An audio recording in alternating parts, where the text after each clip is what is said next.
আজকে জলের জন্য ইচ্ছে করছে। আমরা 4-5 মাস থেকে জল পেছি না আমরা। কোন কোন এলাকাতে জল নাই? 6 মাস বেশি হয়ে গেল জলের। কোন কোন এলাকাতে জল নাই? হ্যাঁ, কোন কোন এলাকা? সমবেত হয়ে মিলবে সুহারা পানীয় জলের দাবিতে রানীগঞ্জে হাতে হাত রেখে অভিনব কায়দায় মহিলাদের জাতীয় সড়ক অবরোধ। বঙ্গে মোটামুটি শীতের বিদায়, বসন্ত পেরোলে প্রখর গ্রীষ্মের দাপট।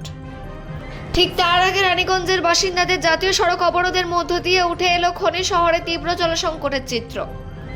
প্রসঙ্গত শনিবার রানীগঞ্জের 38 নম্বর ওয়ার্ডের আমরাসোতা এলাকার মহিলারা একত্রে 14 নম্বর জাতীয় সড়কে নেমে পানীয় জলের দাবিতে অবরোধ করলো রাস্তা।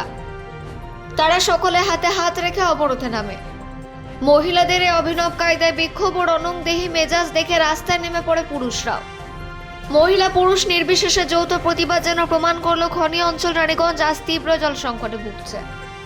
বিক্ষোভ প্রসঙ্গে সুখেন বাউরি নামে স্থানীয় এক বাসিন্দার দাবি, দীর্ঘ 1 বছর হতে চলল আমরাসোতা গ্রামের চারিদিকে পাইপলাইন পড়ে গেছে, অথচ বাড়িতে বাড়িতে এখন আর পৌঁছায়নি পানীয় জল।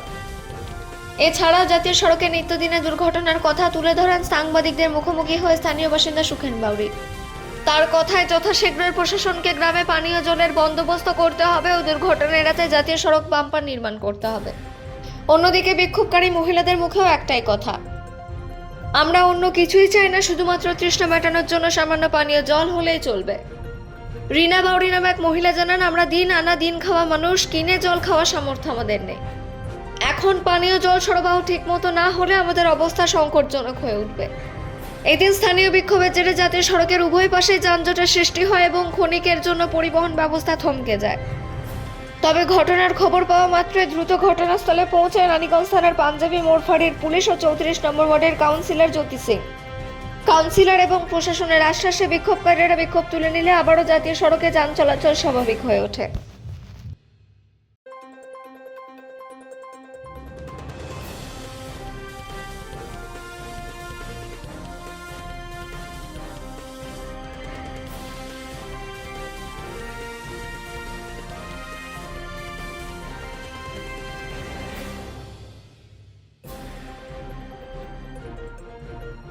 অনেকদিন ধরে জলের সমস্যা এনাদের আছে, যেটা আমরাও করছি। জল এবার 8 মাস ধরে যেটা পিএসির লাইন ব্রেকডাউন আছে বলে জল পাচ্ছে না মানুষ। খাবার জল মিউনিসিপ্যালিটি থেকে 2 ট্যাঙ্কার করে পাঠানো হচ্ছে, কিন্তু 2 ট্যাঙ্কার জলে সাফিসিয়েন্ট হচ্ছে না, যেটা আমরাও বুঝতে পারছি। আস্তে আস্তে গরম পড়ছে, তো আমরা একটা করেছি আমাদের কর্পোরেশনের জল এদিকে খাওয়ার জন্য, যেটা আমাদের অলরেডি টেন্ডার হয়ে গেছে।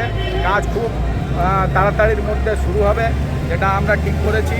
আমাদের রানীসার, এই আমরাসোতা, মঙ্গলপুর, এটা কিছু এরিয়া আছে যেখানে পিএইচির লাইন আছে। আর পিএইচির ব্রেকডাউন হওয়ার কারণে 8 মাস ধরে সাফিসিয়েন্ট জল না পাওয়ার কারণে মানুষের মধ্যে একটা ক্ষোভ ছিল, সেটা আমরা কথা বললাম।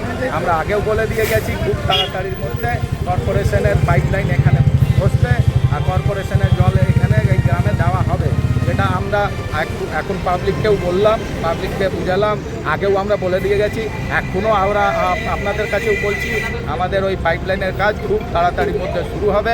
এই যে জলের সমস্যা খুব তাড়াতাড়ির মধ্যে মিটে যাবে। ঠিক আছে।